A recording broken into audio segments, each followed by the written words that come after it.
Hello and welcome back to WA Real. I'm your host Bryn Edwards.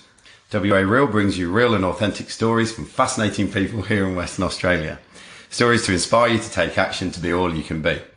And today my guest is Bourby Webster. Bourby has a rare combination of business acumen and music knowledge. A graduate of the University of Oxford in music and the Royal College of Music in London, she also combines this with an MBA from the University of Western Australia. Bourby is passionate about using her commercial experience to connect audiences with music and give musicians opportunities to share their talent. In the UK, she was founding member of the UK-based electric string quartet Bond, which signed to Decca Records. And in 2000, she moved to Australia and immersed herself in a corporate career. Then in 2008, she left this life to create North Street Music, which formed Perth Symphony Orchestra and later Perth Chamber Orchestra. And these have performed to well over 140,000 people while paying more than $1.5 million to musicians in performance fees. Part of the success has been through creative events such as the recent symphony orchestra performances of the works of George Michael and Nirvana, as well as taking the orchestra to communities in Western Australia who would never normally have been exposed to the orchestra. She's a former international level coxswain in the sport of rowing and still coaches crews occasionally today, particularly in the corporate challenge, I find. Bourby has won the Business News 40 Under 40 Award and is currently a Telstra Businesswoman's Award finalist in 2017. Great accolades. Bourby, welcome to the show. Hello. There you go. So, right from the start, I have a fairly unique name with the name Bryn, which is Welsh for hill or mountain. Where does Bourby come from? I had to ask that before we get into anything else. Oh, we're not drunk. We haven't had any wine, Bryn. Bourby is made up. And God, how do I do this quickly? Forget the story. It's bourbon biscuits. If you're English, you know bourbon creams. Nothing special about them. I happened to have some at some point. And there were an awful lot of Rachels, which is my real name, right, which very few people know. So now all your listeners do. There you go. And there were a huge number of Rachels in England. So we all got nicknames. So long story, Bourbon, Bourby. There you go. There we go. All right. Really not very glamorous. It's not even bourbon whiskey, even though the spelling is B-O. You should have made something up. Honestly, oh no, God, people tell me that and I just haven't got the imagination. Sorry. There we go. Okay. So obviously, music is the central part of what you do and probably who you are. Where's that relationship with music come from and how did it develop from at a young age? You know, I wish you could kind of know, because then if it was something you could translate and teach someone else. I don't even remember learning to read music. I just remember loving it and being good at it. If you clap me a rhythm, I could clap it back at the youngest age. Mum and Dad are really musical and love music, so I'm sure that rubbed off on me.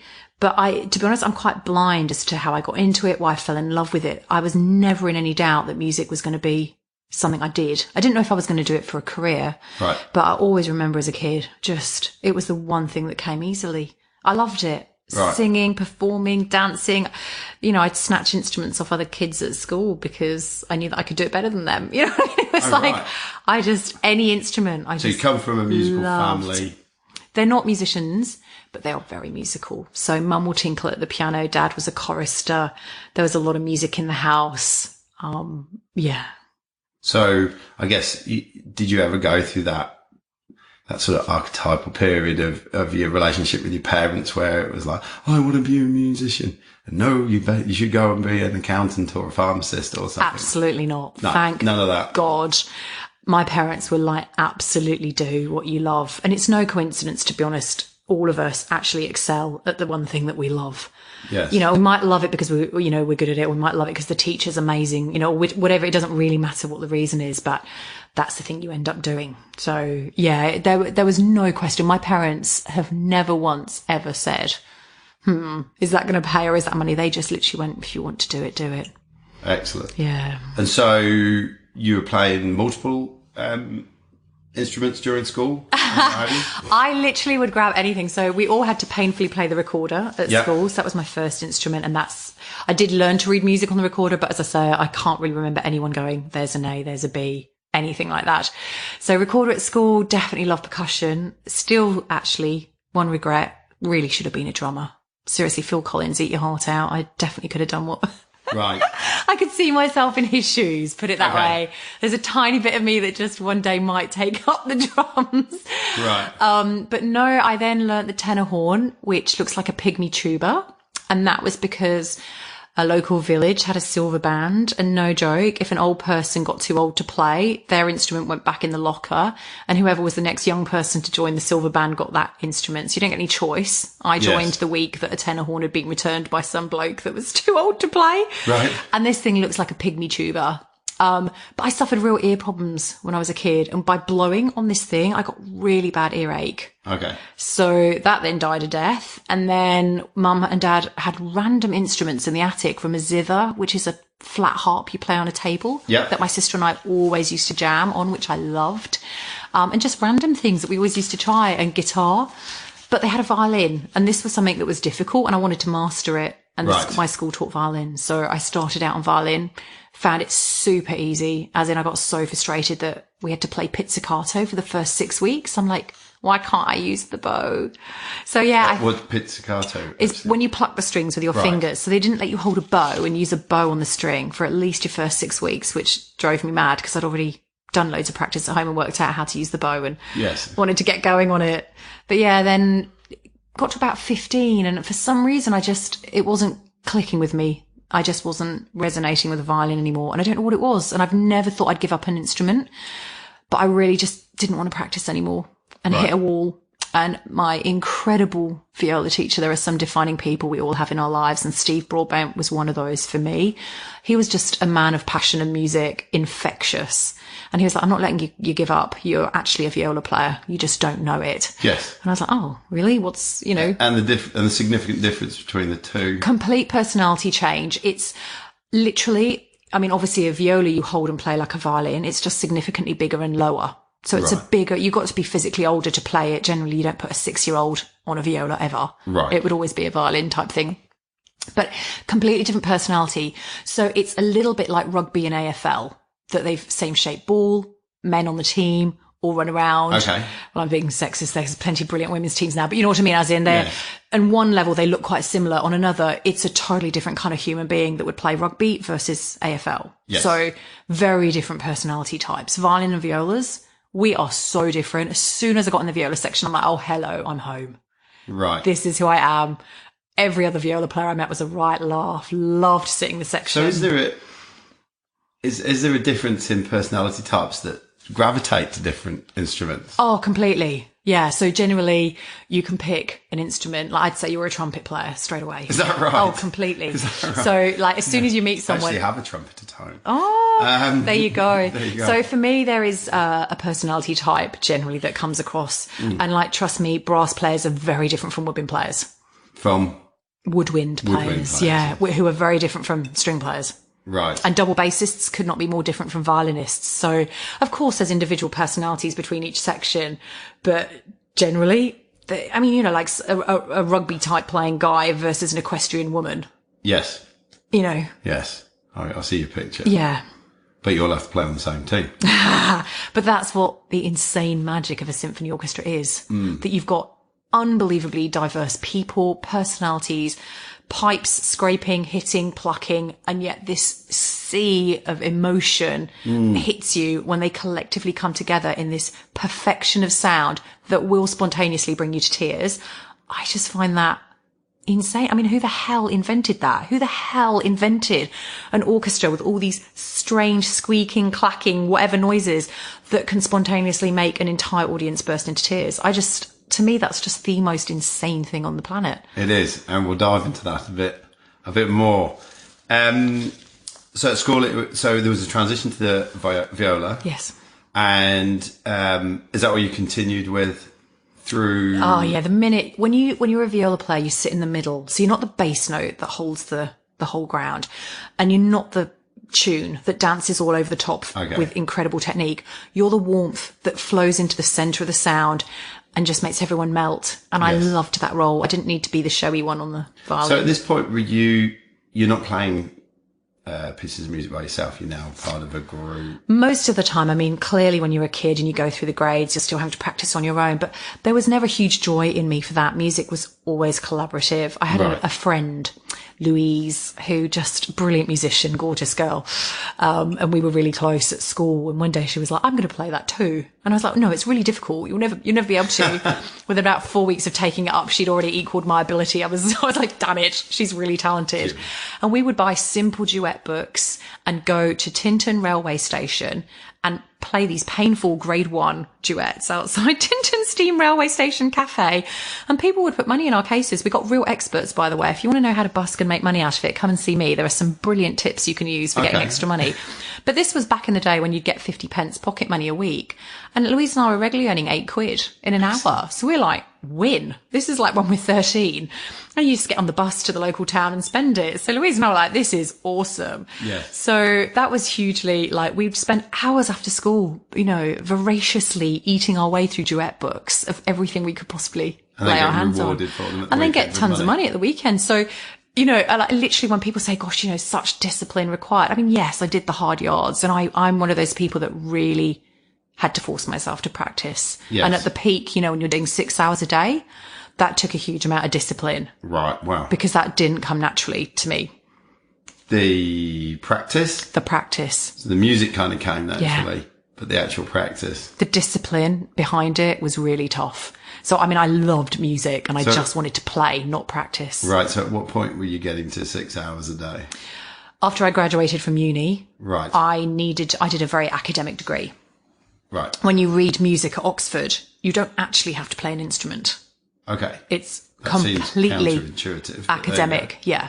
So we are it's probably one of the most diverse degrees you can do at Oxford, because you're studying politics, philosophy, techniques, oral, composition. All part of the one degree. All part of the one degree. So, I mean, the ability to write an essay on, you know, the political influences on Shostakovich's Fifth Symphony is entirely different from, here's the first 4 bars of a string quartet, now write down the rest of the first movement as you think Mozart would have written it for 4 parts. I mean, you try telling me how those two skills are similar, and yet my friend that did history would literally be writing essays. That was her entire degree. So I'm like, as a musician, our skill set had to be insane, and you didn't need to play an instrument.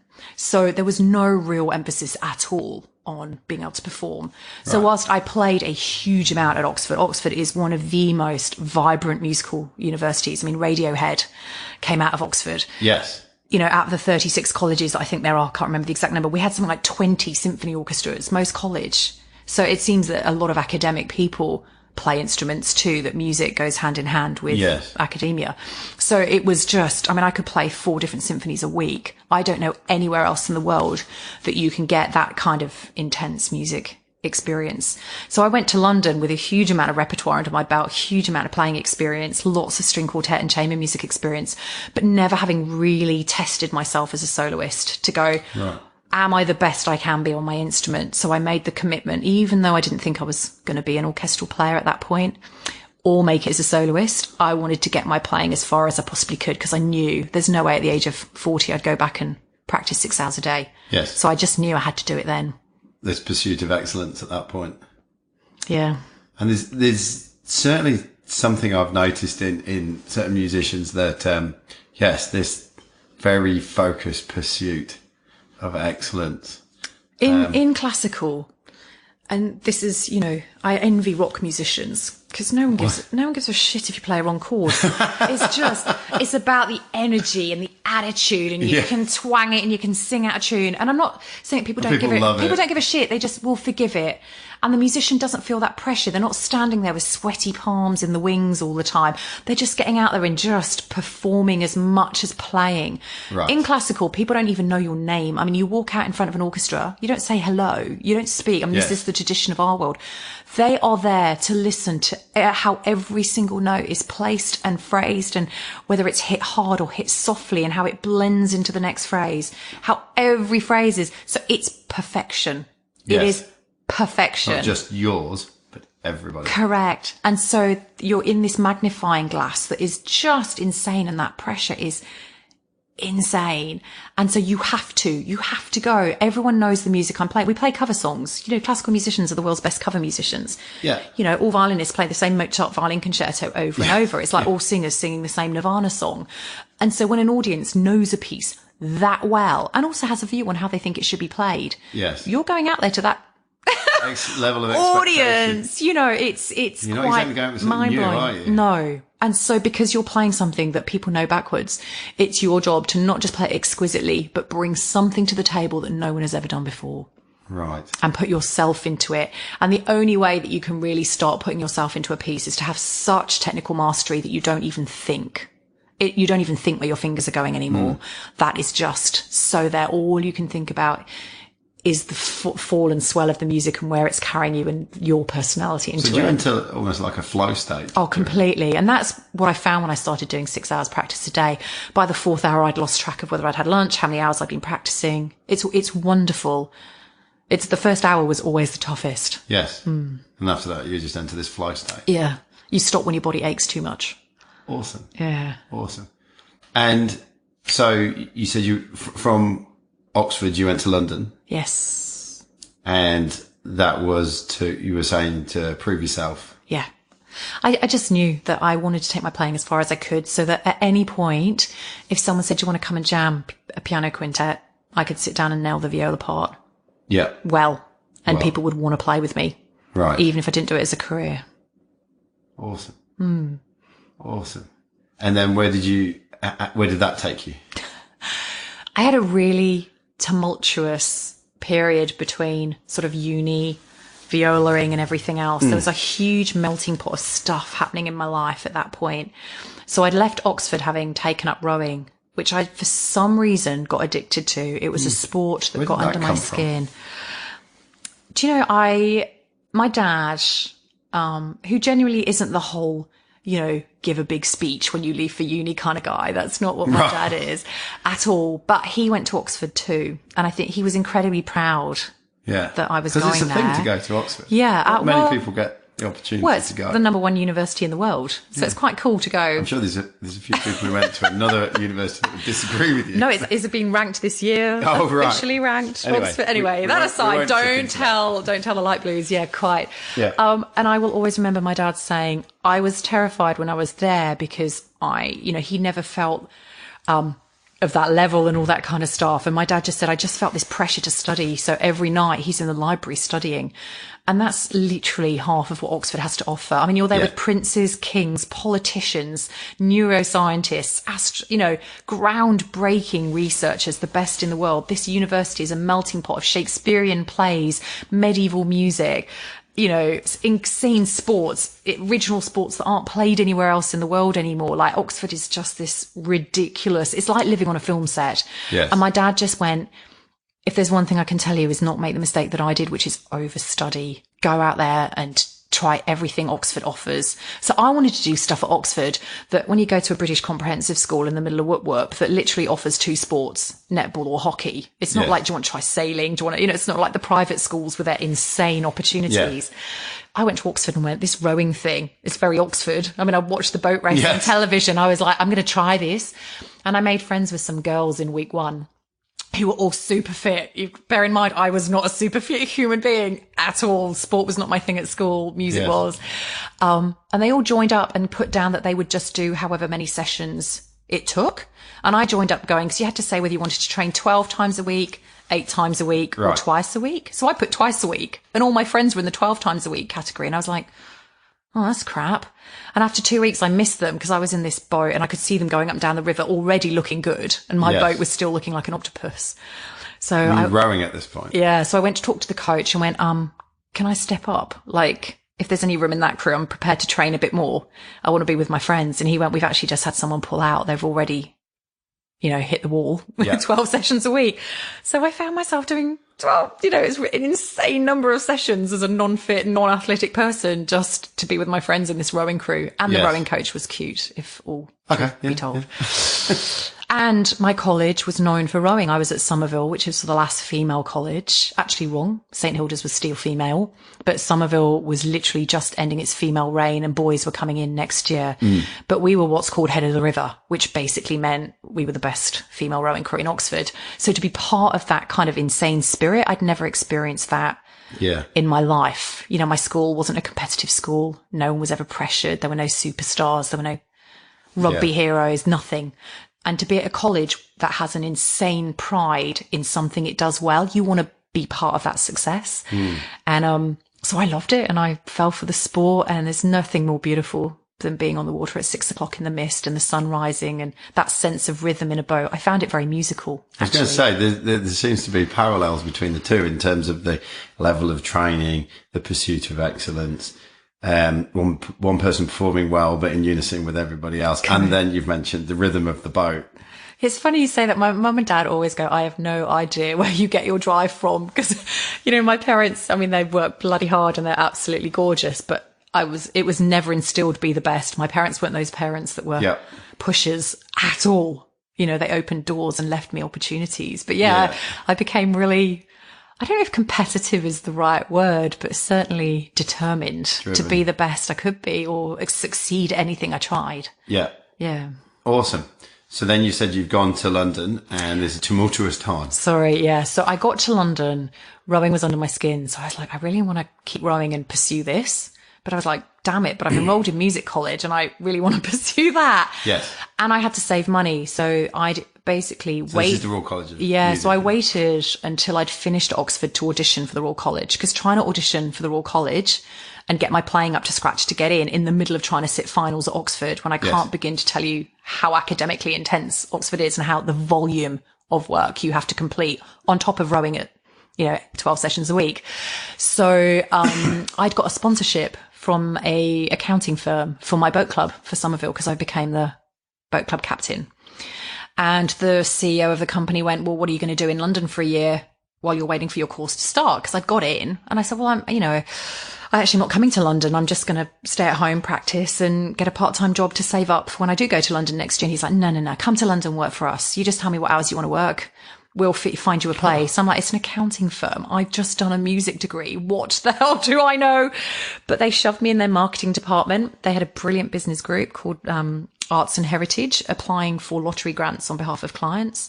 So I ended up working for an accounting firm, rowing solidly and practicing solidly. Then I got to music college. So overlay full-time music college with a rowing career that was taking off. So in 97, which I always go is my really strange year, I basically broke through because I'd given up rowing because my hands got too blistered.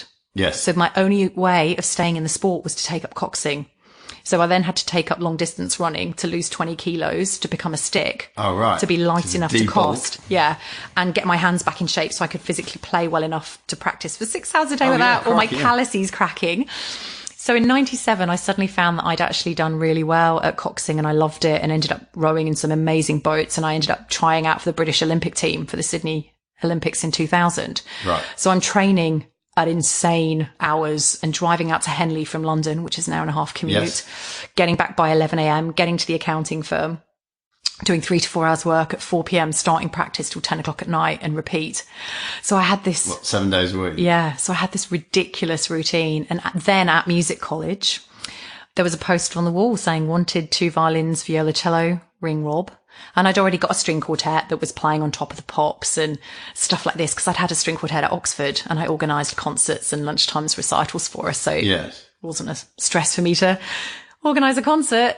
And I, rang Rob and the next thing I know, I'm auditioning. It looked like Australian Idol or something like that, but ended up auditioning for this girl band and got in. So then I end up in a girl band recording at Abbey Road Studios and getting a record deal at the same time as trying to make the Olympics. And I'm like, what is this? This little girl from Gloucestershire who literally isn't particularly amazing at anything. Like I'm a good viola player and I was a good coxswain, but there's infinitely more incredible, but I just went far out, hard work, literally hard work. Actually works. I mean, it literally in my book, it's that simple. I really, I would love to just be a gifted human.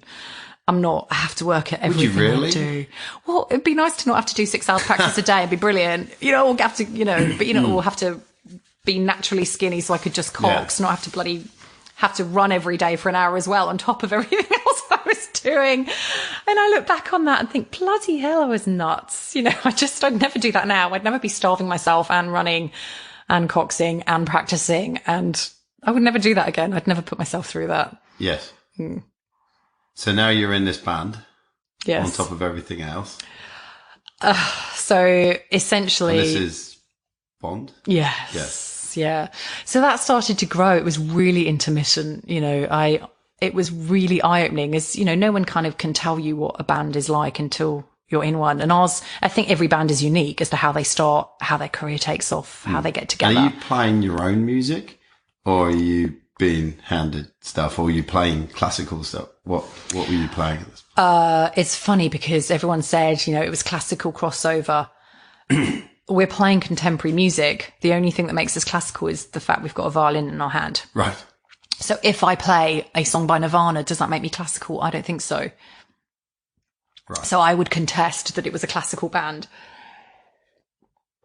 So, the band slowly grew, and we never really knew what was going on.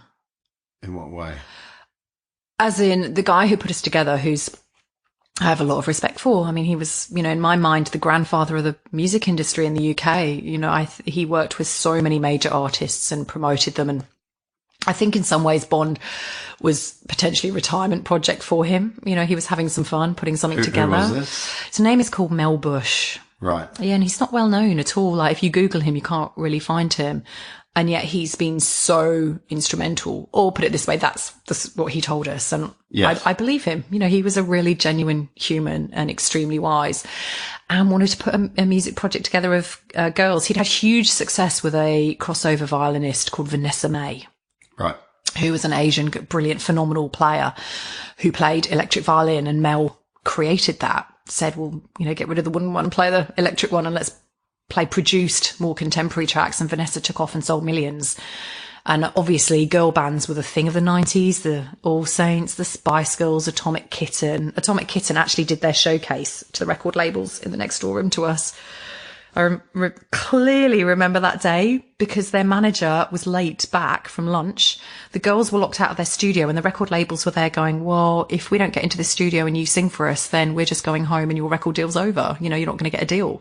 And these girls were in tears. Like, it was horrible. I'll remember that, just going, God, I really feel for them. Their managers just, I don't know what had happened to him, but lo and behold, Atomic Kitten became huge. So they obviously their manager obviously did turn up. But yeah, so look, Bond, sorry, I keep digressing, but Bond, it grew and became more frequent. And we literally, this wasn't even emails, and Mel wasn't an emailing kind of guy. So we just get envelopes going, hi girls, here's some music. Please turn up at Whitfield Studios next week at 2 p.m. So we had to always drop stuff. It was literally, doesn't matter what you've got on that day at 2 p.m. you are at Whitfield Studios, you know. So we had to put our whole lives on hold, and, you know, it was a big speculative thing. I was convinced it was going to work. I mean, I trusted Mel. I'm like, smart, savvy man, been in the industry for years, thought the concept was brilliant. So yeah, by the end of sort of music college, I didn't even need to think about a career. I'd already got a really good part-time job for an accounting firm that was secure, and I could do whatever hours I wanted. Put my suit on, go to the city. Mm-hmm. And then at night I'll be in recording studios, you know, and we worked with, what was his name? Fiennes, Ralph and Joseph Fiennes, the actors. Right. Their brother, Magnus, that's him. Brilliant, creative, fun, crazy. He was our producer, and he'd just worked with the All Saints as well. So we got to work with some amazing people. But we had very little choice. But to be fair, we wouldn't really have known what to do. You know, I mean, I think we could all have maybe brought some music to the table, but it was Mel's vision. Yes. And he, you know, chose the producers in the studio and what we were going to do and when we were going to do it. And so I had some crazy experiences with that group. I mean, it was mind blowing, but I did begin to ask some questions. Like, I just don't understand who pays for this. I couldn't quite understand who paid for Whitfield Studios. And we turned up at Abbey Road Studios to record a demo. And the Royal Philharmonic was sitting in Abbey Road Studio 1. I was like, backing band. Nice. Good. There's my teacher. Brilliant. Excellent. My teacher's in my backing band. They were. But I began thinking, you know, who pays for this? You know, who pays for this? And I was like, I just don't know how this machine works. So I started asking Mel, the manager, if I could learn more. I was like, I'm curious. I really want to know what this takes. So I began going to meetings and going to the record label with him and just observing and listening. And it was fascinating. This thing called the recording industry, artists are 1%, publicists, administrators, lawyers, accountants, tour managers, venues, unit distribution channels, everything is 99%. Yeah. And half the time they kept going on those things that the girls play. And I was like, yeah, they're violins, viola and a cello. Like, Yeah. So literally. So yeah, it was fascinating for me. I learned a huge amount about that. So that's how the music industry works today. Still same thing. Yes. Yeah, it's a business industry that's selling a product. Yes. It's a hardcore commercial industry that's as big and as bold and as cutthroat as the mining industry. Yeah. Right. It's competitive. It's commercial. It's full of incredible, talented, ambitious, smart, innovative people. But not necessarily the musicians. And then musicians come into that picture at some point. Yeah. Right. So Bond, if I'm right, didn't end up finishing that well. Not for me. It did for the girls went on to do hugely well. Yes. So I learned a very important life lesson. And what was that? Naively, I thought I was helping by going to all these meetings and finding out all this stuff and reporting back and I have a personality that, I'm just a bit too over enthusiastic and speak before I think. So, I definitely got the feeling I'd embarrassed the girls on a few occasions in front of record labels going, oh, I don't even know who Take That is. And I could see the other girls in the band were like, there Bourby goes again, Yeah. But also I would come back from, meetings with Mel, just go, oh my God, it's really interesting. This is what they want us to wear. And I could, and I was so bloody naive and I'm a lot better now at reading people. And I think if I'd been able to read the girls back then and, they would be saying things like, well, why didn't you tell him that we don't want to wear short skirts? Right. And I'd be like, it didn't even enter my head that we had a choice. I mean, this machine is running us. We're just little us. We just do what we're told. Whereas I think they thought that, I could have done more and we could have some influence and that actually I was making matters worse by attending meetings and consenting. Potentially speaking on behalf of them, which I never did. I mean, the whole time I just listened because I was just like, these guys are never going to listen to me anyway. Right. And I don't know what's right and wrong. I trust them that they know what's going to succeed. Yeah. So one horrible day, came home and, got to the girls and had a rehearsal and just went, oh, by the way, this particular song. And I could remember the song and it didn't appear on the first album. So I'm actually really proud of them. They did get their way. They did actually probably make a stand. Yeah. At least I'm pretty certain that song that they were not wanting on the album didn't appear. But I just remember this huge blow up of going, you control us and you tell us what to do and you're always telling them what we don't want. And it's just the wrong vibe. And yeah, it was mortifying. So one day I'm in the band and the next day I'm not. And 2.5 years have gone, and we haven't been paid for any of it. Right. And I'd put in so much effort. In my mind, I was like, he must have been well hurt. When the girls particularly, because, they were young and cool. I was not cool. I absolutely recognize that now and recognize that they absolutely were. And, I'm just like, they were actually right. The vibe, I wasn't like them. I was too prim and proper and English village, and whereas they were quite worldly and savvy and just down to earth in a different way, which I completely understand. But they were the ones that were like, oh my God, some of these songs are embarrassing, or some of these songs we just don't want to play and we don't want to look like this and we don't want to. And I was the one that kept saying, we have to stick at this, because my whole view was that the Spice Girls had, sung, I'll tell you what I want, what I really, really want. And I'm sure they didn't really want to do that either. And you can tell from the way that each one of the Spice Girls' careers went after the Spice Girls, that music wasn't the music that was at the heart. They just did what it took to get to somewhere where they then had enough fame and power and influence to go and forge their own careers in the type of music they wanted to do. So I just kept going, knowing, and I could tell how hard it was to break. Like, the guy who was head of Universal Records in a meeting, his name was Bill. I really liked him. And he was always super honest and took me under his wing. And, he would say, well, look, 1 in 50 bands make it. But the success of that one has to cover the wasted costs of the other 49. We've spent money on the other 49 also trying to make it work. Right. So that one doesn't have to be successful. It has to be mega successful. And I was saying, all the investment of all the correct, like anything, options. Cash cow of the company, and they're looking for the cash cow. And I was like, if we start kicking up a stink now going, oh, we don't want to play this, and we're just going to get booted out. No one's going to give a shit about little whingy girls putting their foot down. That was what I was thinking. Right. I was like, we just need to go with this. they all think we're going to be big. They've all got a vision. They're all on the same page. They want to do this. So my view was always just get carried by it. And I understand that made the other girls, now looking back, and what happened in that breakdown meeting was they were so uncomfortable with that, which of course they don't want to be seen in front of all their mates and the people that they admire, thinking those girls are just cheese. You know what I mean? Yes. Or not cool. So looking back, I can see that. But also, I mean, just a huge lesson. Do not be in the band and in the management team.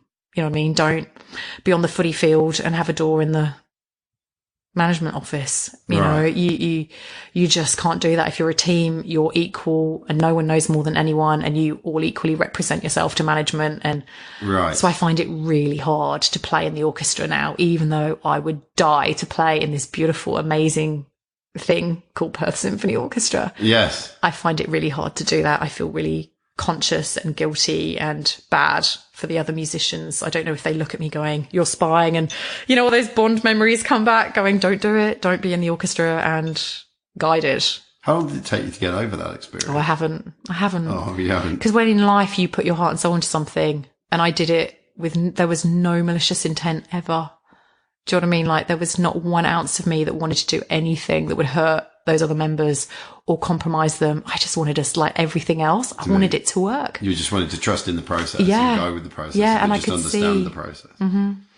So to kind of be knocked sideways and rejected and have, until then, everything I'd tried had worked.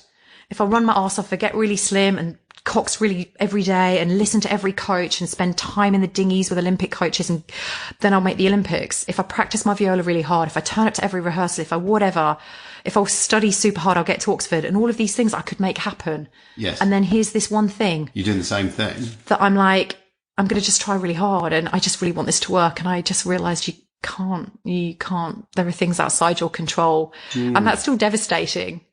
It's life. It was a really, really good life lesson. Yes. Trust me. You know, I've learned to accept failure now, but I was so wounded by that. I mean, I literally felt sick for 2 years. I mean, and then the tragic thing was, I also at that time, because I'd been putting in so much time to the band as well, I hadn't been pushing the coxing. I hadn't been able to go to all the weight sessions. And as a coxswain, the team expects you to be there like they are for everything, even though you're only needed on the water. I physically didn't need muscles to cox. Yeah. But as a coxswain, you're one of the team. You're supposed to go to every training session. But of course, I'd been skiving off weights and skiving off this. So I'd started to lose my foothold, but I realized something had to give, and music was always my go-to core passion. So if anything, the coxing or the music, that was going to go. So I'd started letting that go, and then to lose Bond as well. And I just literally, I was like, all I have is 10 hours a week at an accounting firm, which is not what I want to do. No. So I was just left with this huge, devastating hole of having spent years of working towards something. I didn't even really know what, but I just worked hard at everything I did to be left with this huge freaking hole. Yeah. And going, I can't stay in London. I can't watch the girls go on to be the success I know they're going to be, knowing that often when they'd wanted to pull the pin or they hadn't wanted to do something, I'd been the one going, we've got to do this. We've got to turn up, and constantly saying to Mel, we're super keen, and keeping us front of mind with Mel, because he had 4 or 5 projects that he was working on, and he could have pushed any one of them for the record deal. Because I was like, so Mel, are we going to get a deal? Are we going to, you know, so I felt I'd been so instrumental. That was how I felt. I don't know if that's how it really was, but that's how I felt. I'd put that same amount of commitment and dedication into making that a success. And then I had nothing. It was just absolutely devastating. Is it around about that time you came here to Australia? Correct. So I had a boyfriend who was from Australia. I'm like, we just need to go. We just need to run away from this and get away from London. And I can't bear to see their picture on every billboard. And I knew how much Mel was going to be able to get them in the public eye, which he did. Yeah. So I ran away to Australia, and, you know. Did you come here? Yeah. To Western Australia? Yeah, to Perth, because that's where my boyfriend at the time was from. Right. So I came here, and what was just mortifying was it'd been I had been asked to leave the band Christmas 99, and I moved here in October 2000, September, just after the Olympics. So it took 9-10 months. Yeah. And Bond still hadn't launched. We'd recorded the album. You know, I knew they were flying off to Brazil or something, which was where we'd planned to do the first video. So I missed out on all of that fun of recording videos and stuff. I just did the slog in the studio. And I knew they still hadn't launched. But by the time I got here, I was like, God, it's 10 months down the line. You know, I can start to heal now. I've come to a beautiful city where no one knows me. No one knows my history. No one knows anything. I can pretend I'm anything. This was a very tempting opportunity. Yeah. And I walked into Carousel Shopping Centre and I've never felt like being shot. I think I know what it feels like to be shot because I felt like this gunshot hit me in the chest that almost made me vomit and double over. I mean, I couldn't breathe. And that was? Because Bond was playing it throughout the shopping centre. Their record had launched in Australia before I even got here. I was like, I don't believe this. I don't believe I'm going to have to listen to and it's me playing on the record, and long story how legal stuff works, but I waived any rights. And I, you know, who knows, someone might listen to this podcast and I'll get shot because I think there was some kind of confidentiality or silence clause, but I was like, I can't not say that I was in this band. I can't just wipe out 2.5 years of my life. Yes. And they're my songs. I am playing on those songs and I could hear myself playing on those songs. Oh. So I was just like, oh my God, there I am. Yes, I practiced that for several months every day. That it was just so unbelievable. Yeah. So it haunted me. I'd come halfway around the world to start a new life and it was still there. So pretty shit. Pretty shit. I can only begin to imagine. Yeah. So then you started working in a more corporate environment. Is that correct? Do you know, I still wanted to play, but I was like, right, the music industry is business. And there were some amazing things that had happened. I don't regret a day in Bond. Like, it was such an incredible experience to have tried that. But I just went, if I don't talk business, I'm always going to get screwed. I'm always going to be the person who just turns up and plays for $100. So I was like, I have to understand the machine. I need to better understand business. Right. And of course, I'd learned a little bit at the accounting firm. I began to see how powerful it could be if you understood numbers. Yes. So, and I thought, I don't want ever anyone to present me with a record deal again and go, you're going to make X number of $1,000 and me go, oh my God, so exciting. Sign here. Don't read. Sign. Yes. That sounds like a lot of money. I'm going to be famous. Sign. As opposed to going, well, why only that much? And why does that clause say that we're limited on that? And And I was like, no, I need to totally review how I view my career. And I just didn't want it to happen to anybody else. Right. I wanted other musicians to go, right, this is some of the stuff I might need to know if I'm going to make it. So I thought I can't possibly start preaching to other musicians about anything or helping them if I don't know my stuff. So I threw myself into the corporate world and thought, I'm just going to learn business. Don't care how. Right. Don't care what. Were you still playing at this point? Yeah. So I put a group together here and that started my relationship with Jessica, who is now like a sister to me. She's one of the women I admire most in the world, and she's the chief conductor of the Perth Symphony Orchestra and is a global phenomenon. Right. But back then, in 2000, she was a violinist and I was a viola player, and she was a very young spring chicken. And my first ever string quartet gig here was with her. So that started our journey where we met, and we had such a music connection. Every atom of that woman's being is music. She feels it, lives it, breathes it. She's just got an insane sense of musicality. So when she plays, I want to dance. I want to smile. She has that ability to infect. Yes. So yeah, so I carried on playing, but just on the side. On the side. But we just... So not 6 hours a day. No. And that was the thing. Like, that probably ended my practicing. I've practiced if I've been booked to play in a symphony, I want to make sure I turn up and play the notes. I don't want to be the player that's in the middle of the section fluffing it. So I work really hard if someone books me for something.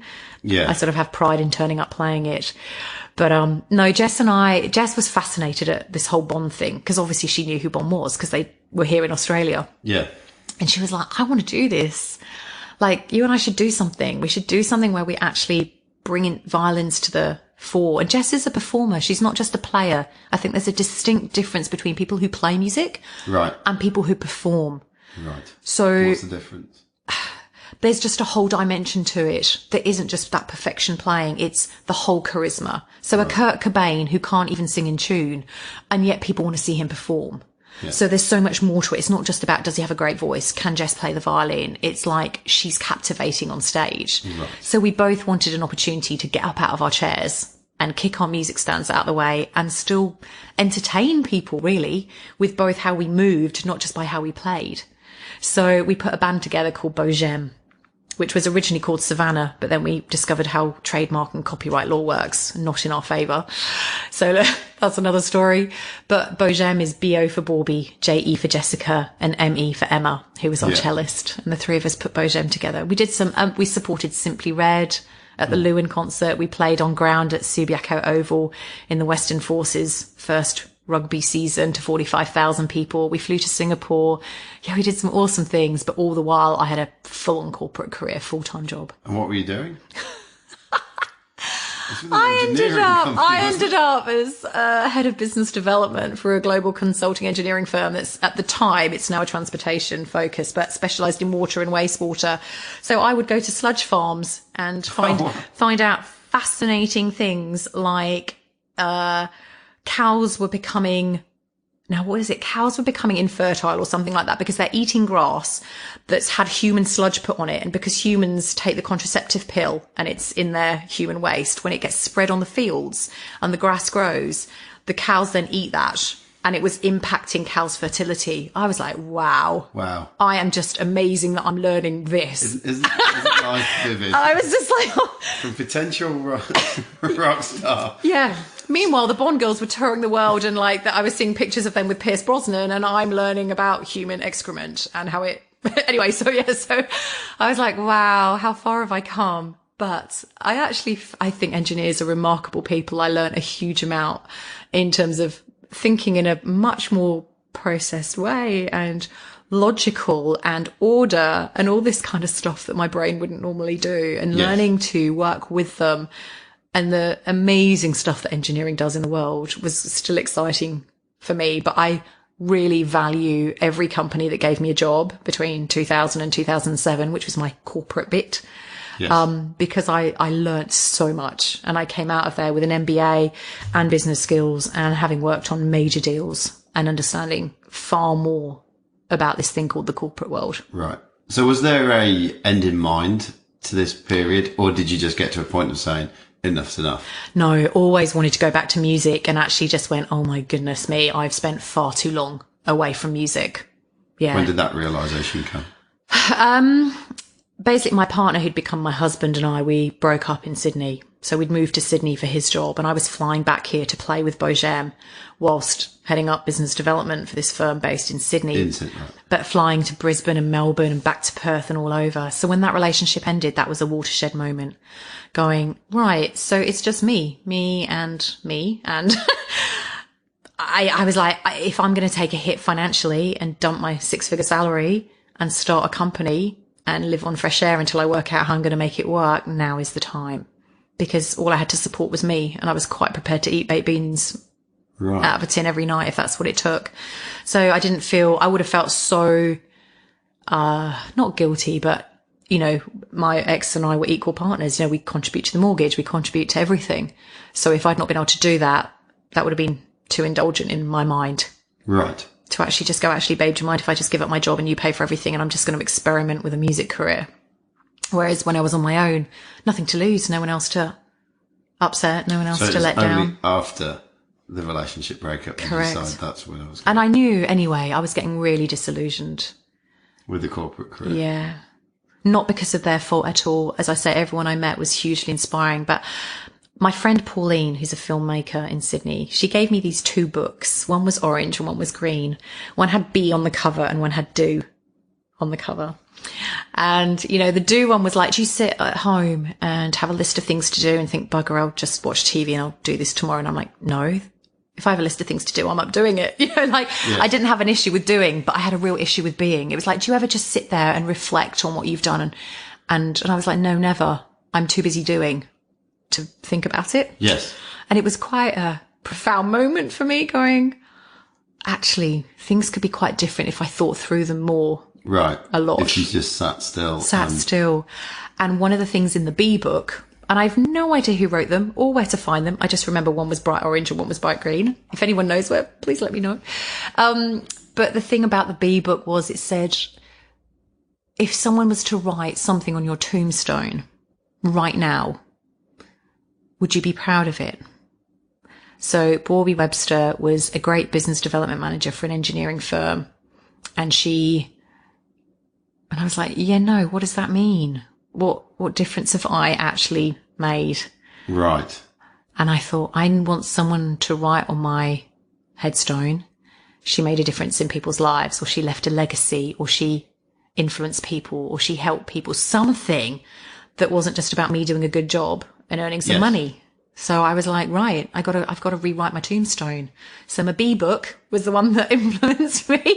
And I thought, I'm going to be different. I'm going to be meaningful, and I'm going to start spending more time thinking what I can really offer. Because it is fascinating that it's very easy to be caught up in a career that you start off with just thinking, well, I'll just do this for a while, or I'll just do this for a reason to get this bit of knowledge. But then you do well at it, and then you get rewarded for it, and then you start to, rewarded financially, and then you get more money, and then so you take on more liabilities, and then you get yourself trapped in it quite quickly. And after a while, you find yourself busy. And I find it interesting now that, people just going on like a 2-week holiday come back and they're almost distraught. Yeah. Because, it's almost like, busyness is one of the most overlooked drugs. Absolutely. Addictive drugs. Oh, yeah. And I still have that problem. You still have your busyness addiction. I have to work every day to just let myself be and think, and I'm still not doing it. I still will pick up the phone to get something over and done with because it's unpleasant or because I'm excited, and I don't think that's one of the things I'll take to my grave, that Bourby, right. Stop and think. Right.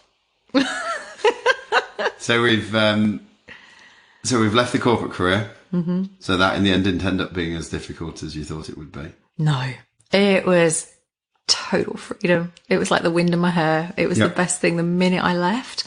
Did you have a plan? I'm risk averse. So before I left the company, I found a firm that was willing to let me consult to them as a consultant 2 days a week. Yep. So I knew I'd got 2 days salary coming in that would cover my rent and my food. Does that hit back here in Perth? Yeah, I had to come back to Perth. I love Western Australia and Western Australians. One, it still feels really new. So there's so many things that I took for granted in London. Of course, there's going to be a boys' choir. Of course, there's going to be a Motown band. Of course, there's going to be 4 a cappella things that you could join. Of course, there's going to be XY. There's going to be small art gallery, big art gallery, cool trendy art gallery just for plastic objects. None of that's here in Perth yet. There are so many things that people could create to fill a space. Right. That would be so exciting for people. So I've got so many options musically. I absolutely adore Wazzo. I mean, a magnificent symphony orchestra. WA Opera do the most opulent world-class productions. We've got these incredible companies, but all the little ones and all the other things around them that I was used to in London. Yes. Bite-sized things that you could go to at 10 o'clock on a Friday night. Tiny pop-up theatres in black boxes, crazy barbershop groups singing Nirvana arrangements. None of that was here. Yes. And to a certain extent, it still isn't. So I just saw I saw Western Australia as a clean slate for experimenting. Ah. Life here is easy because if things go to shit in London, you can guarantee that when you've just received the shittest news, which is what happened at this rehearsal when Bond asked me to leave and said, we don't want you in the group anymore. Yes. Was the trains were cancelled. And I had no money for a taxi, and I'm waiting for a bus in the rain. I'm like, yeah, this is bloody typical. Everything that is bad has just got 10 times worse. Here in Perth, you're like, everything's crap. But you know what? The sun's shining. Ocean's blue. Go for a dip in the ocean. Spot a dolphin. Oh, that's nice. I am like, we are the most blessed, fortunate, privileged people in the world. We live in a city where there's so few threats, where there's open spaces, where the beach is accessible for everyone, and there's free parking. Seriously, go Cottesloe. I mean, if you go to LA, there's no way you're parking on the beach for free. I mean, come on. Yeah. This is as good as life gets. And I was like, I've got space to try anything here. No one's going to give a toss if I fail. The friends that I had here were just gorgeous and supportive. Jessica was like, Bourby, you're going to be able to do anything you want to do. So that was it. I was like, why would I go back to London where it's going to be hard? Everyone's already doing it. So I need to do it 10 times better or be 10 times more creative to find something new and different and interesting. And I could see that there was an opportunity to create another orchestra here. There's so many talented musicians here that want to work far more in an orchestra, but there wasn't anything, they can't do full-time Wazzo or they don't want to. And, Wazzo's already got a complement of amazing musicians. Yes. But I saw, there's 1 million places that we could play, 1 million people that don't currently have access. And I mean 1 million. Like there are a million Western Australians who would find it difficult to get to the concert hall, so despite the fact they do amazing outreach programs and all the rest of it, they can't physically get to 2 million people. Yes. That's just, and I was like, well, then we can do something that will. Right. So saw a market opportunity, found a place I wanted to live while doing it. So yeah, it was a no-brainer to come back here and not go back to London, even though I have no family here. So straight right from the get-go, it was, let's create a symphony orchestra. Absolutely. I always knew in the back of my mind, this is what I have to do. And I was like, how do I do this? And So how do you do it? Oh, God. Seriously, Jess and Wendy. Wendy's our horn player, who's just an extremely inspiring woman herself. Yeah. She's like, Borbs, you've got to do this. Come on, you can do this. She just really supports people. And we were in a pub and I was like, we need to do this. And she's like, well, just do it. Just call it Perth Symphony. And I was like, why? And she goes, well, there's Sydney Symphony, Melbourne Symphony. Everyone thinks there's a Perth Symphony, so we may as well just be Perth Symphony. I was like, Wendy, spot on. Everyone's just going to think that we're established anyway, up and running. Yeah. But yeah, it was literally also, I'd been phoning people because I knew enough musicians to pull an orchestra together. So I'd been phoning people that might book an orchestra. So the Lewin Estate concert, Simone, who basically is the managing director of Lewin Estate, and they have huge concerts and have had an orchestra down there. In fact, the first Lewin concert was an orchestra concert. And I remember sort of ringing and she's like, so you have an orchestra? I'm like, yeah, I can pull one together for you. She's like, okay, that sounds good. But I could tell there was no real motivation.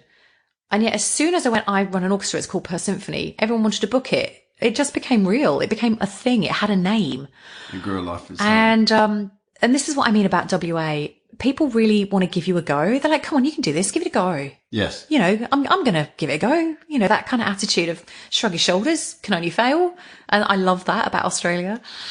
And a friend of mine, Bev, who's a ridiculously inspiring human being, she is a friend of mine from my MBA. We were at the university club one day and Gary Ellis, who's a fantastic guy, was like, we've got 100 years of UWA coming up and the university club want to do a big something to kind of commemorate that 100 years. And Bev's like, oh, Bourby will do an orchestra for you. Like when you do a big orchestra concert, centenary concert, massive symphony orchestra out in the Oval outside UWA. I was like, yeah, I can do that for you. And he was like, so you can do an orchestra? I was like, yeah. And at that point, I went away and said to Wendy and Jess, I think we might be able to do an orchestra. And that's when Wendy said, well, just call it Perth Symphony, just do it. And as soon as I went back to Gary going, we can do this. We've got the musicians. We've got the conductor. Jess, you had the brilliant. musicians. Yeah. I'd been building a database for, right. It took 3 years. And I'd ring clarinetists going, so what's the difference between a high clarinet or a high horn and a low horn, or a clarinet and a A-flat clarinet and an E-flat? Like, just because you sit in orchestras for years and years doesn't mean you understand people from another section. It's literally like if you work in HR and you know that there's a team down there that do marketing, but you don't quite know what they do. Yes. And actually, what do the guys in sales actually do all day, every day? Like, we know they're out on the road selling, but you don't actually know other people's jobs. No different in an orchestra. The clarinets might be sitting behind you playing and you can see they're picking up different instruments from time to time, but you don't know what they are or what that means or who can play them. So I had to do all that research and build this database of going, right, these people play high horn or low horn or bumper horn or principal horn. Right. So I had to learn all that. And it took that long. I ended up with like more than 250 people on the database. And I was like, holy moly, Western Australia has this many musicians capable of playing at a professional standard. Where'd you find them? Just... Literally, they might have been someone who'd been in Wazo and then gone on maternity leave and not gone back, or musicians who'd come from here. A lot of them had done their stint. There used to be an orchestra in Perth called the Perth Arts Orchestra, which was the opera and ballet orchestra. So we did have two, and it became too expensive to run two because they were both fully funded.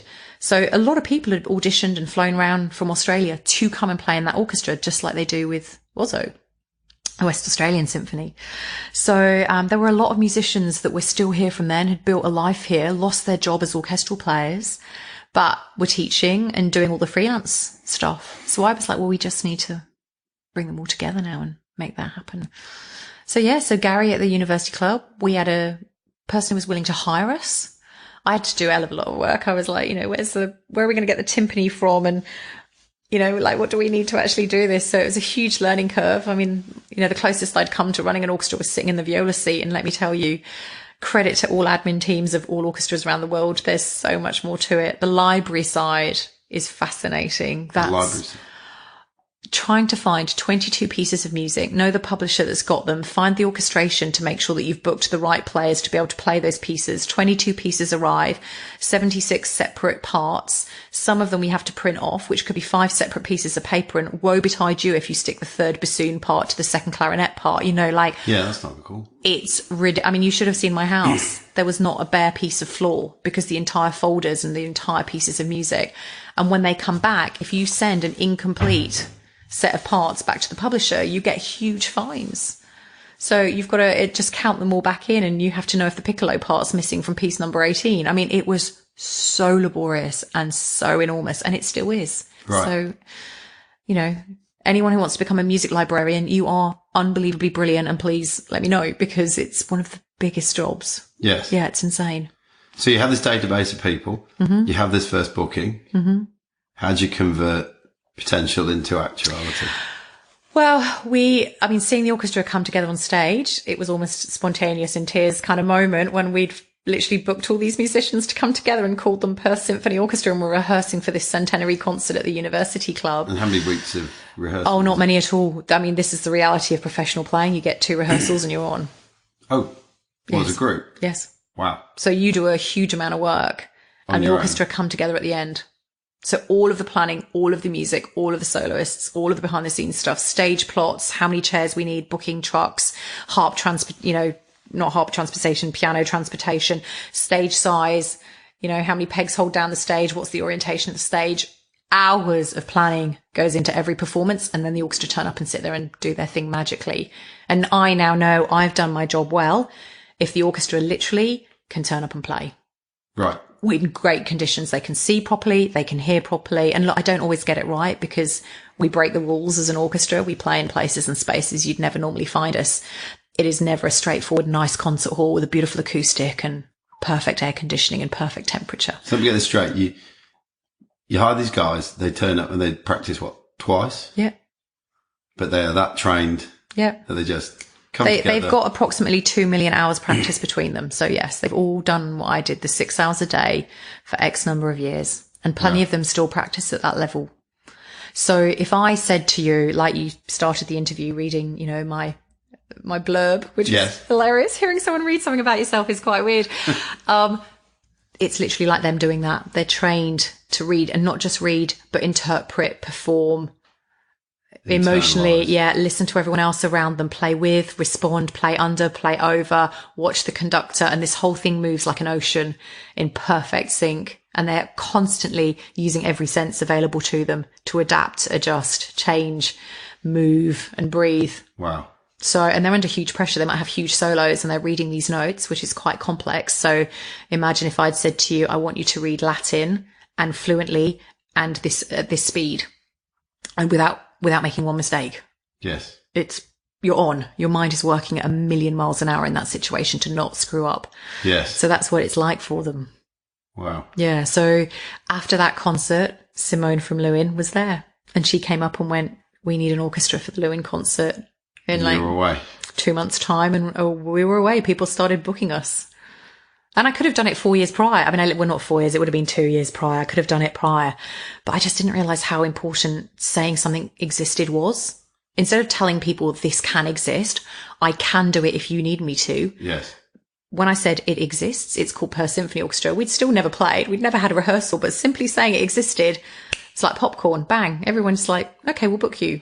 I had no idea of the power of naming something and making it real. Yes. Yes, I've had something similar with the podcast. Yeah. You just have to start doing it and say that you're doing it, and then before you know it, you're doing it. Indeed. Yes. As I am now. So that was then, and how has it progressed since then? Just building on performance on performance on performance. It has evolved, and my initial huge impetus was that Western Australia has this beautiful climate and lots of open spaces. And in England, performances under the stars located across the United Kingdom bring communities together from a catchment of an hour's drive. You can jump in your car, drive for an hour to Leeds Castle, and every other village and town within an hour's radius is there in front of that stage, waving a flag, singing at the top of their voices along to a monster symphony orchestra. And it's the most brilliant collective fun. And if it wasn't for those kind of concerts where kids can freely run up to the stage and stand underneath a violinist's hand and watch that at close quarters, I don't think people would be inspired in the way that, you know, a concert hall imposes a restriction on you to stick in your seat and not make a noise. That's really tough for a kid. So I was like, wow, the first thing I want to do is build an orchestra that can play big open air concerts, take advantage of this incredible climate in places from Kwinana to Katanning and Bryn to Geraldton, as well as Joondalup up to Gingin. So I really wanted to build that. Yes. That was going to be super hard. So initially we were just for hire. So I had no money to risk. I mean, I'd spent all of my savings and eventually gave up my consulting to keep working on the orchestra and making it all happen, but worked pretty much on my own, with Gaetan. And, you know, it was a case of, well, I'm running out of money and I've got to find a way to support myself and I need sponsors. And, you know, it was all big. So I was like, I can't risk what I can't lose. I can only put on a concert with a downside if I have that money to lose. And I began to get to the point where I didn't have it. So what I needed to do was just make the orchestra so damn good and so clever, and, you know, that I could start putting money in the coffers and find sponsors who would support us to build that up so I could take a risk. Yeah. That's taken a long time. I've taken risks over the years. So the other part of the orchestra was that I wanted to give musicians work. Yes. Because there was so much talent here. And they were saying to me, Bourby, you've worked in the corporate world. We haven't. You know how to do this. You've got some business savvy. For God's sake, if anyone can create something that's going to work, you will. So I kind of felt this obligation that I was one of the few musicians that not only have I done a huge amount of orchestral playing, but I actually thought, I do know how to do this. I do know how to run a business. Yep. So if anyone's going to give this a go, I kind of have to, you know, I have to make this work because I'm one of the few people that possibly can. And that, I don't mean to be arrogant like that, but it takes so much time and commitment to be a musician that you can't spend time learning what a P&L is and, you know, what Porter's Five Forces is and strategy. So I'd had this gift of time in the corporate world. Yes. But the other aim was, it makes me super sad when people, and a lot of people in WA compared to England, said the symphony's not my thing. So we in England grow up with music. Yes. A lot. We're very exposed to it in a way that they're not here in Western Australia. So you're talking about the audience. Yeah. It's not my thing. Correct. And that would break my heart. I'd just be like, because you just don't know what it can offer you, but you won't give it a go because in your mind, it's something that old people go to and it's something you have to endure for an hour. And I mean that with all due respect to orchestras playing classical music. It is tough to sit in a concert hall and listen to Mahler for an hour. And ask any member of Perth Symphony Orchestra, how often do they buy a ticket to see a classical symphony? And they'll just be like, I find it really hard to sit there. So I'm like, God damn it. If we as classical musicians are finding it that hard, it's you know, and it's not that we don't love classical music, but how am I going to get people into it? Because I truly feel that it can change people's lives. I literally believe it, you know, I feel What is it about the symphony orchestra then that you believe touches people and changes people's lives? Because throw back to the start of this conversation when I said I just still am mind blown by the fact that pipes and drums and reeds and strings and guts and all the different bits of an orchestra can sound like perfection. Yes. And can move me to feel something. I still find that fascinating. And so because I'm on this mission to let people know what an orchestra is capable of, we tackled unplugged the music of Nirvana. Yes. And I thought, so this is 10 days ago. I'm still in recovery mode. I thought if I can create a show where a symphony orchestra plays Nirvana, and this isn't just adding stuff over the top of a band. We removed the band. There was no guitar. There was no bass. It was pure symphony orchestra. We had a drum kit, but he was tapping it like percussion, as Dave Grohl would have done on the MTV Unplugged show. Yeah. So we recreated the MTV Unplugged in New York show, which Nirvana did in 1993. It was an acoustic show. And it's quite an event. Yeah. And a lot of that music was super dark. I mean, Kurt Cobain was dead 5 months later. And he insisted on flooding the TV studio with lilies and black candles. Yeah. Quote, like a funeral. There's no doubt in my mind or anybody else's that Kurt Cobain knew his life wasn't going to be around much longer. He'd done several suicide attempts. This entire show was a suicide note, as some people say. Yes. 5 months later, he'd blown his head off. So I'm like, I'm about to create a show and put the orchestra as one of the world's most iconic grunge rock bands, playing music that essentially tells the story of someone who's suicidal. What could possibly go wrong? You know, the closer we got to the show, and, this was the singer Justin's idea that we try this, but I was like, God, I'm mad. But what I wanted to show was that essentially simple rock songs that are 2 chords, if you add the depth of what an orchestra can bring, that the trumpets can add screamy notes over the top that add a level of anxiety, like the violins in Psycho when she's in the shower, we can add that tension, or the lush strings come in and add a sense of peace. Kurt Cobain had this insane sense of peace about him as well as angst. I wanted to show that an orchestra, by playing that simple music, and Nirvana songs are simple, could bring a world of emotion to people. That is what is so amazing about a symphony, that it's not 2-dimensional, it's 100-dimensional. Yes. So the minute before the audience came in, other than the fact I honestly thought I was going to vomit, I've never been that nervous. I saw people coming in ripped jeans and Nirvana t-shirts to see an orchestra, and I was like, oh shit, I have got this so wrong. And I thought, we start one of their heaviest songs, Lithium, with flutes, doing a flute duet, and like Ash Gibson Grieg, the composer, absolutely got what I was trying to do and arranged these things so brilliantly. But I just felt sick. I thought, you know what? They're going to literally listen to flutes playing grunge, and they're going to get up and walk out and go, this is not the Nirvana I know and love. But I was right. They sat there, they cried, they danced. People afterwards didn't quite know how to express what they'd just experienced, but they'd seen the music of a band performed insanely brilliantly by Justin Burford, who was the vocalist. But incredible rain in the background. I know, isn't this amazing?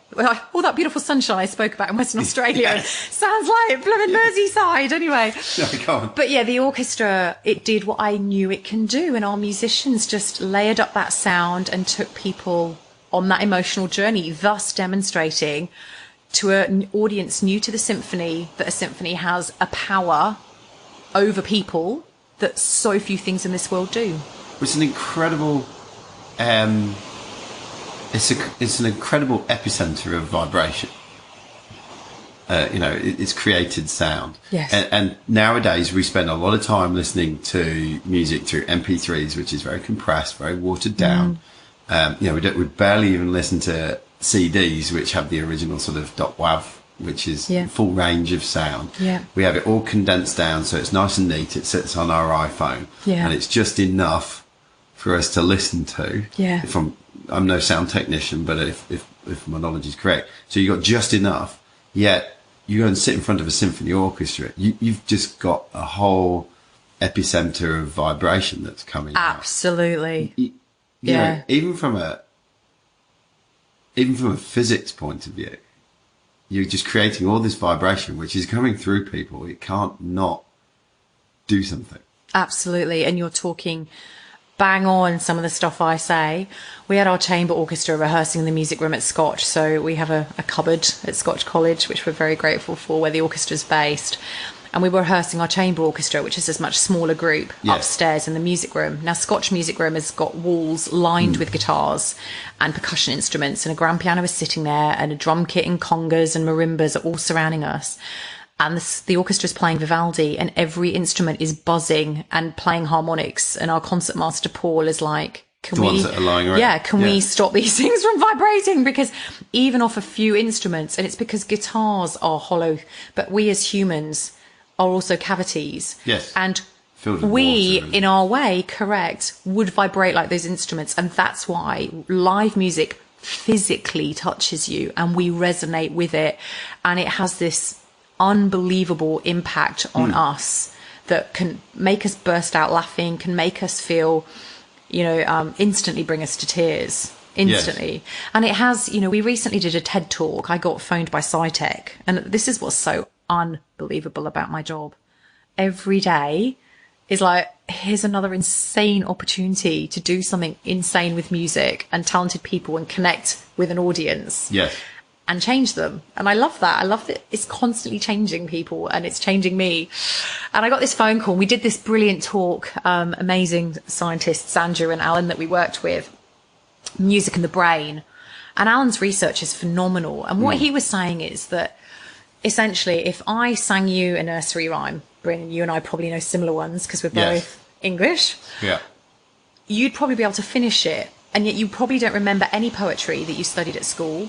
If I asked you to explain a chemistry formula, you won't remember that, and yet you'll remember a nursery rhyme. Yes. And yet you haven't sung it for 20 years. I could sing you a pop song from the 80s, Yep. and you can sing me the verse. You can actually sing me most of it, and yet you might not have actually sung it for 20 years. So where is that? Where's that sitting in you?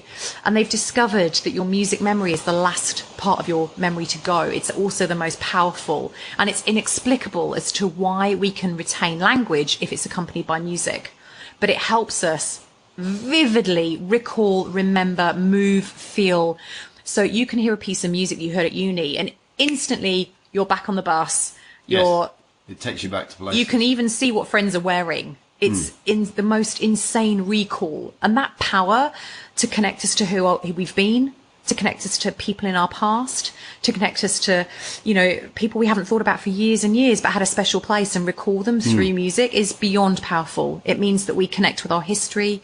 It means we connect with our family. It means we connect with our present. And I think that that is just the unique power of music. And there is no substitute for it. And it's fundamental. It's fundamental to us as humans. So brains themselves work on different waves and frequencies. And so there's got to be something in that. Similarly, you can delve down the whole of quantum physics that looks at vibrations and how that influences the universe and what have you. So I've often thought that there's something beyond just music that you actually listen to with your ears and enjoy.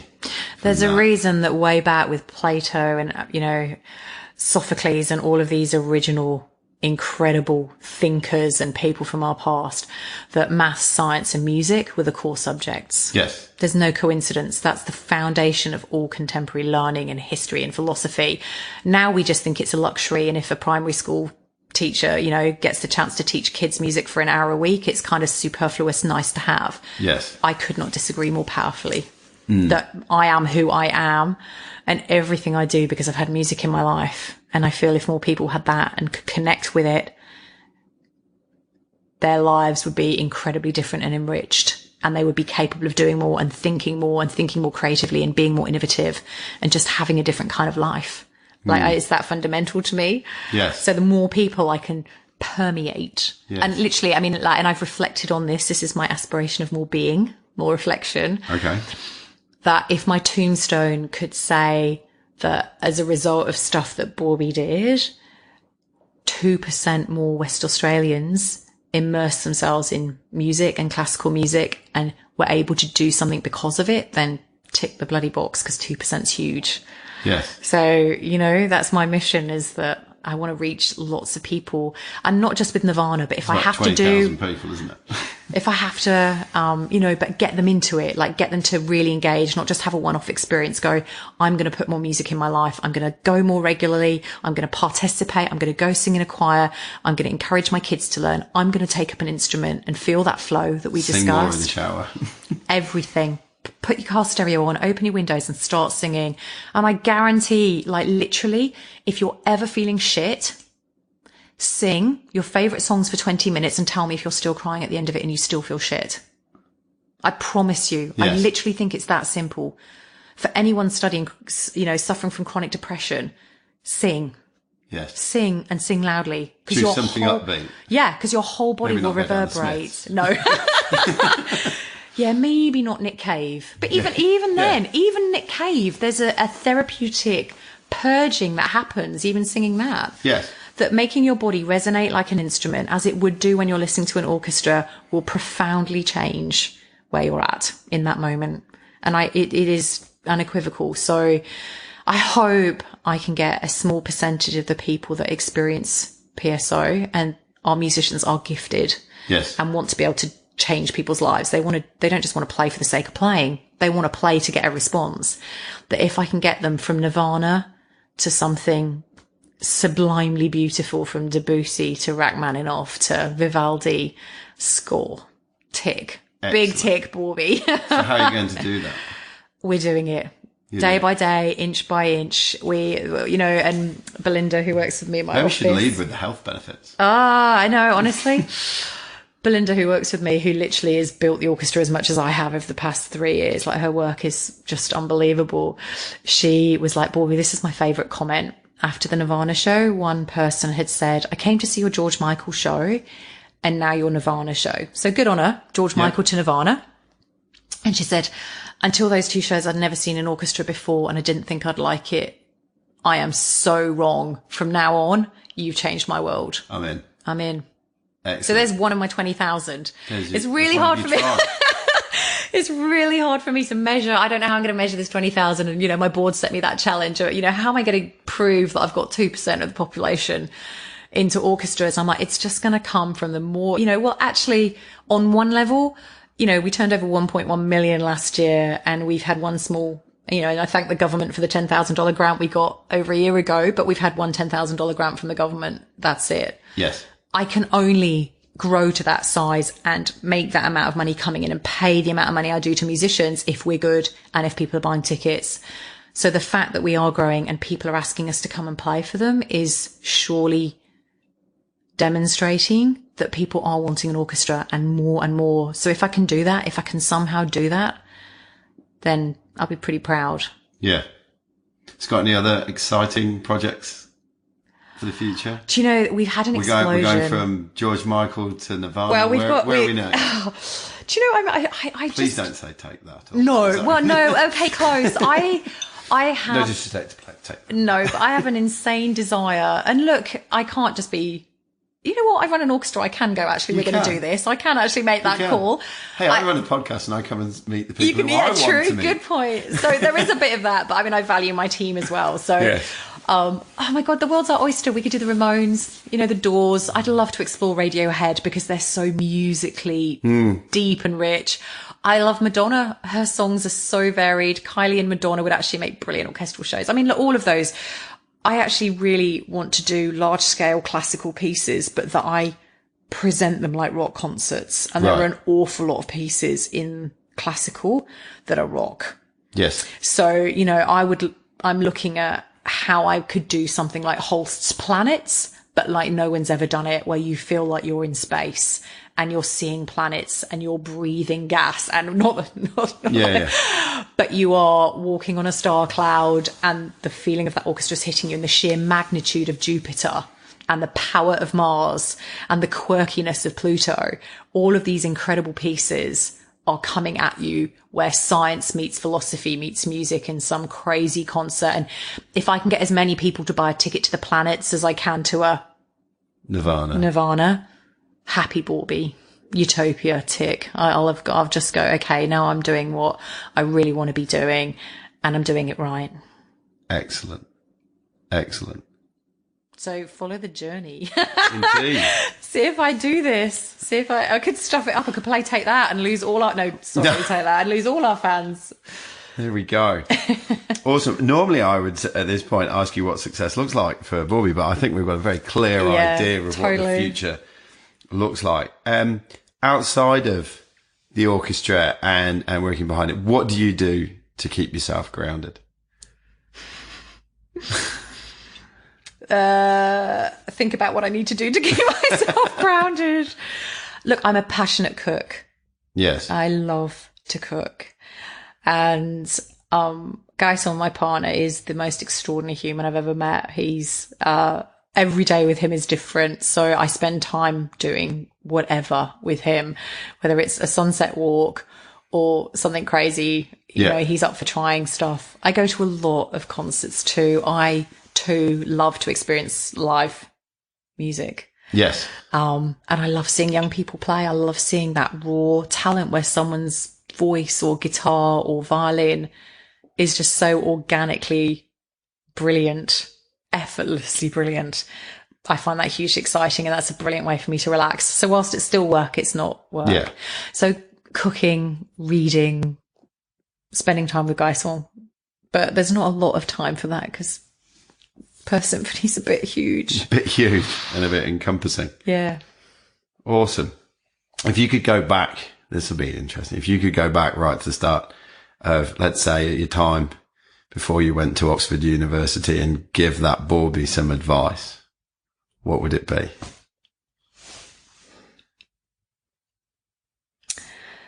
Oh, do you know that's the reason that's hard is because the devastating impact of being asked to leave Bond was so massive. I'd want to tell myself something that would protect me from that, because that has been a hole in the heart for me for so long. Yes. That how could I have done something that I was so passionate about and gosh, it's so wrong, and upset so many people without even knowing? Like, you know, the girls were literally, how could you not tell it was so bad? I was like, it was? Like, it's been bad? I didn't even notice. So, but if that hadn't happened to me, I wouldn't be doing what I'm doing now. It would be that sliding doors moment that really took me somewhere else. So I don't think I'd tell myself any different. I still believe that you've got to try everything. And I'm a firm believer of don't ask, don't get. If there's something you want to do, no one's just going to offer it to you if they don't know you want to do it. But if you're like, I'd love to try that. Will you book this orchestra? Will you engage me to do this? Pick up the phone. Will you give us this opportunity? I'd still just reinforce that just you have to be prepared to be brave and get on the phone and face rejection, because if you get a yes, that's like, yes moment. Indeed. So yeah, that's a tough question. I'd want to protect myself from some of the stuff I've gone through by being different, but actually, would it have got you to where you are now? I'm really in love with my job and I love the people I get to work with, and they are so inspiring and so grateful that I'm helping get them work. And the audiences, when I see people like popcorn pop with joy at seeing an orchestra that they didn't think they were going to like, I mean, God, how flipping rewarding is that? How lucky am I? Do you do you miss being in the middle of it? Yeah, I ache sometimes standing on the side of the stage going, will we see Bourby in the middle of it again?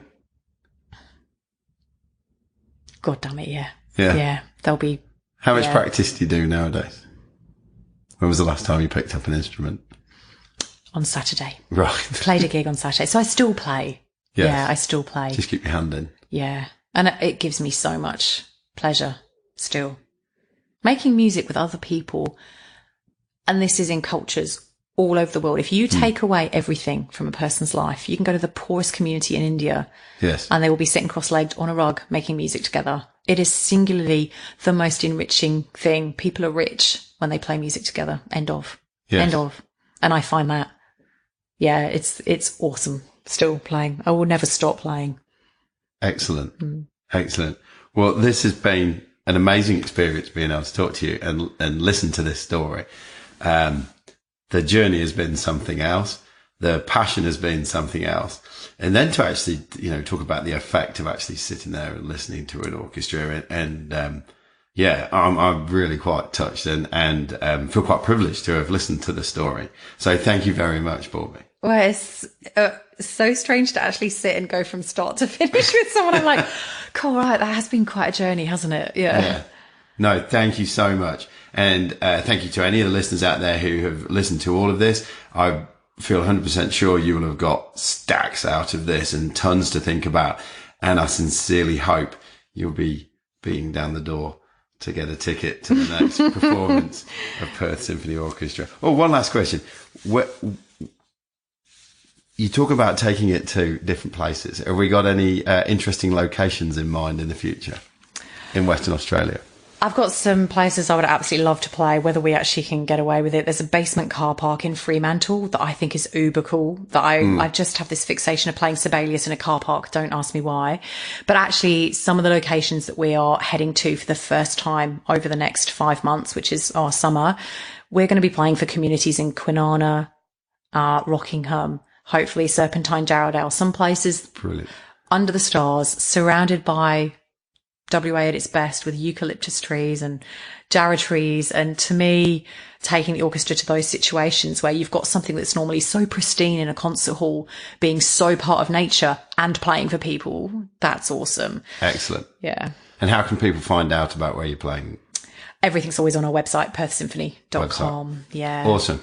I mean, we're very active on social media. So if you always want to see behind the scenes, all the cool stuff, you can hit us up Facebook, Twitter, Instagram. It's always at Perth Symphony. Excellent. Yeah. Excellent. So again, Bourby, thank you so much for your time. WA Real is about real stories from people here in Western Australia. And this certainly has been. Thank you so much. My pleasure. Thank you so much, Bryn.